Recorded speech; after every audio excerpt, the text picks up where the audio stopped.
Hey, Dean here for Gamer Assault Weekly, and I'm going to talk to you about the new Skylanders Superchargers. Alright, so if you're not familiar with what Skylanders is, because you've been living comfortably under a very large rock for a while, let me explain.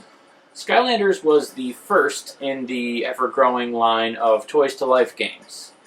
In the way that it allowed Disney and Nintendo and soon Lego to pretty much print money, Activision did this as a way to not only bring a new game into a new genre of games, in fact, into existence, but also to make lots and lots of money.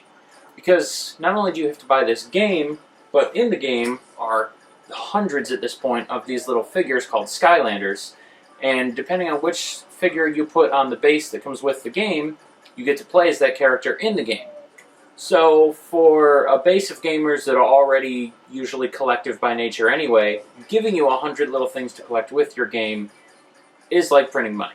This game is no exception. It has not only a slew of figures to go with the game, but is compatible with all the figures from previous games.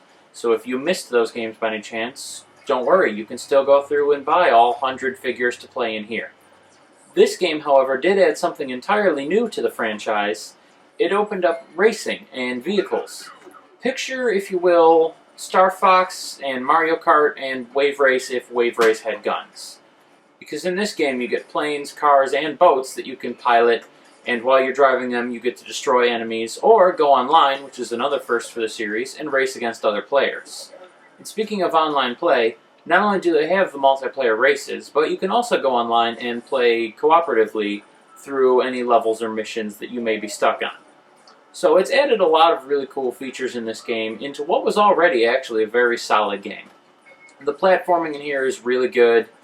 The game, at its core, is simple enough for children, which I believe is the target demographic, although I've lost track at this point, to be able to complete without too much difficulty. But if you go for full completion and get all the stars, find all the hidden areas, get 100% on everything, then it becomes a more challenging, difficult thing, which lies more in with the teenagers and adults who are going to play it.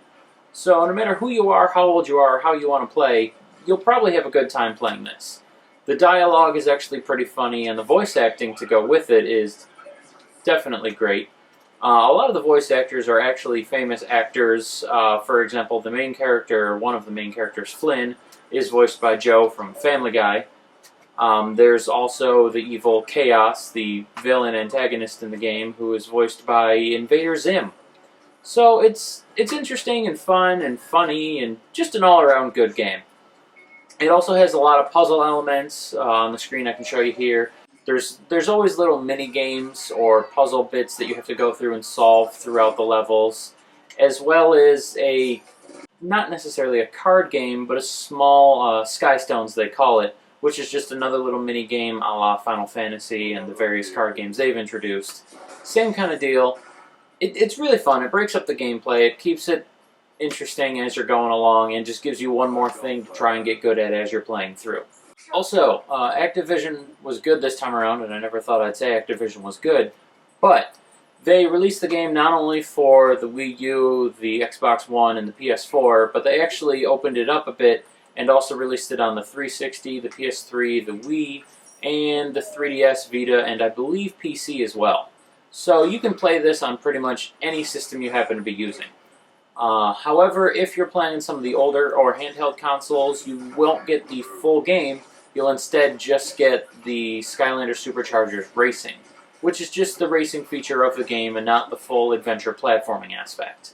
Still a fun game, and you'd have a good time even with that, but if you can, get it on one of the newer home consoles so you can play the full experience.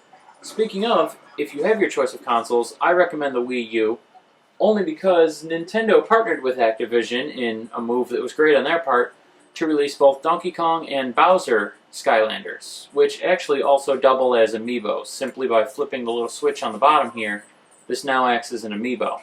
So it's kind of 2-in-1. Definitely worth picking up if you have the chance. It'll give you a couple extra characters that the other consoles don't have, and a couple amiibos you may not have if you want to bother getting those. So good on Nintendo for doing that, and Activision for working with them in the endeavor, and honestly just a good game all around. I don't have a lot of complaints. The story modes are actually a fairly good length. I mean, they're semi-short considering it's just a platformer. It's not a huge, massive RPG.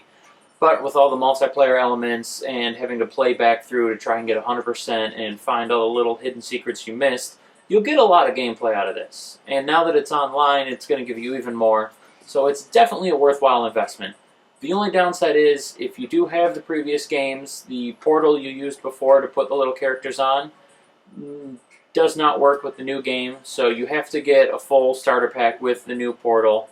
So you don't get to save a whole lot of money there, but still, it's only, I think, $75 for the game, a couple characters, and the portal. It's not exactly going to break the bank. It's definitely worthwhile picking up. If you haven't played any of the other ones in the series, start with this one, and if you really like it, go back and try the others. That's pretty much all I have to say on this. If you want other gaming news and information, go ahead and check out our website at gamerassaultweekly.com, or follow us in the various social medias, links down there. Likewise, if you're not sick of my special brand of BS yet, links down there to my other YouTube channel where I'll do other reviews on older retro games that you've probably never heard or cared about. Thanks for watching, and stay tuned for next time.